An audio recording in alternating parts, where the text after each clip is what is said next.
মাত্র একটি ফলের দামই ৩০ লাখ টাকা ছাড়াই। আবার কোনো কোনো ফল এতটাই বিরল এবং দামি যে ধনকুবেররা ছাড়া এগুলো সাধারণেরা কিনতে সক্ষম নন। এমনই সব উচ্চমূল্যের ফলের তালিকায় প্রথমেই আছে জাপানের হোক্কাইদো মেলন। এ ধরনের এক একটি মেলনের দাম প্রায় ২৫,০০০ মার্কিন ডলার, বাংলাদেশি মুদ্রায় ৩০ লাখ টাকারও বেশি। জাপানেরই রুবি রোমান আঙ্গুরও তেমনই এক ফল। এই আঙ্গুরের একটি থোকার দাম প্রায় ৮,৪০০ মার্কিন ডলার, বাংলাদেশি মুদ্রায় ১০,২১,০০০ টাকার বেশি। রুবি রোমান আঙ্গুর চাষ হয় জাপানের ইশিকাওয়া অঞ্চলে।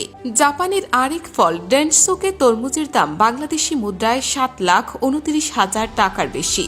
এটিও জাপানের হোক্কাইদো অঞ্চলের চাষ হয়।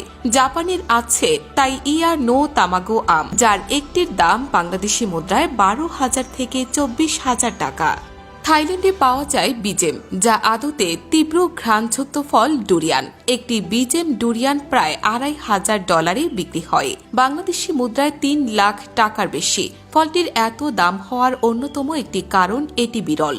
ইংল্যান্ডের কাছে আছে দ্য লস্ট গার্ডেন অব হেলিগানির আনারস। ইংল্যান্ডের কর্নওয়ালের দ্য লস্ট গার্ডেন অব হেলিগানি চাষ হওয়া এক একটি আনারসের দাম $১৫০০ বেশি।